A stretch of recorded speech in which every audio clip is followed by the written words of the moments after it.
If you look at it, in this way, if you were to be in some parts of Africa, or you were to, be in Nigeria just working, some people will never have had that experience with what it's like to work with, let me say for instance, an international company. Okay. Do you understand what I mean? So it's like, all that I know is, when I work in some parts of Nigeria, I work in some parts of Africa, this is the kind of work environment I'm used to. These are the kind of work relationship with my boss I'm used to. But when you have that opportunity to work in international organizations, that are big like that, I think it changes a lot of things in people's minds. People now know that there's a new way to work. It doesn't have to be the regular 9-to-5 structure. Neither does it have to be within the four walls of an office space. So it's about you putting your talent and skill to good use and getting rewarded for it. Okay, so I like the fact that you said that, Gen Z and some millennials, in this present age, don't actually want stress. They don't want to do for some people, they interpret it as they don't want to do the hard work.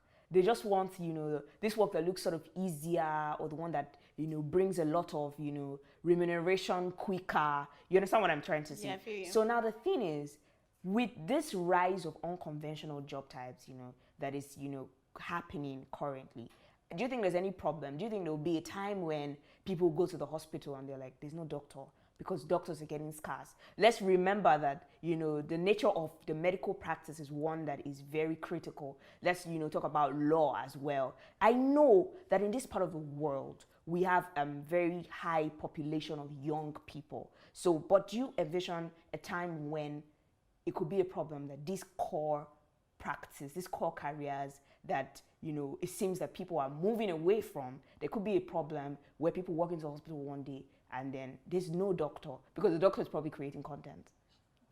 I don't think so. If we're talking banking, for instance, I can say, okay, maybe artificial intelligence will take over.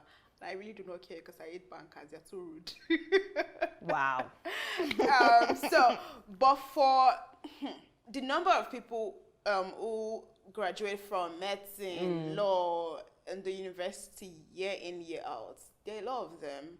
And I know as much as people say, oh, content creation, I still have people around me that say, no, I'm a diehard lawyer. I want to go into entertainment law. I want to make a mark in my own way in the law, whatever. But I know some people that are still doing that. But I wouldn't say, I think if anything, there will be technology in medicine, technology in law, as opposed to the regular way things are being done. So we can have a situation, I envision that maybe like in the next 10 years, we'll have a situation whereby lawyers don't even have to be present in the courts. So they're sending videotapes and they're just sending themselves recording whatever. Or they're probably doing it digitally. Do you understand what I Zoom mean? or something. I mean, if there's anything the coronavirus taught us, like anything can be done digitally. So I do not think that they will now be like, hey, oh, there are no lawyers. Have you ever heard of that before? But I don't even think like if anything, it's just going to be like an addition. So we'll have like technology in law, technology in medicine, and we'll have technology doing the bulk of the work. The bulk of the work. So even if the number of people practicing drops, technology is good enough to take. Yes, and I think that's why a lot of people are doing whatever it is that they're doing now. So we do not have to. The problem with us here in Nigeria is that we are used to. We have a mentality that we do not want to change, right? So in the States, they're very quick to embrace change. But Nigeria, it will take a while before we see those changes. Because if you go to India, for example, where the hub of technology, you see there's certain things that have changed. They've gone past, like our medical sector here in Nigeria, they've gone past it. So if there's anything that will change, I don't think I see people not studying medicine or law as a way. I just feel like they will implement more systems technologically to see that things are softer, life is better, life is soft. Really. Okay, that's a very, amazing response, that there are people who would still go study these core courses because they actually have genuine interest, and at the end of the day, they'll finish and still practice. But let's talk about the multitude of people who we still see, going in with this kind of courses only to come out, some spending even as much as 7 years, and then they come out and then they're doing something entirely different.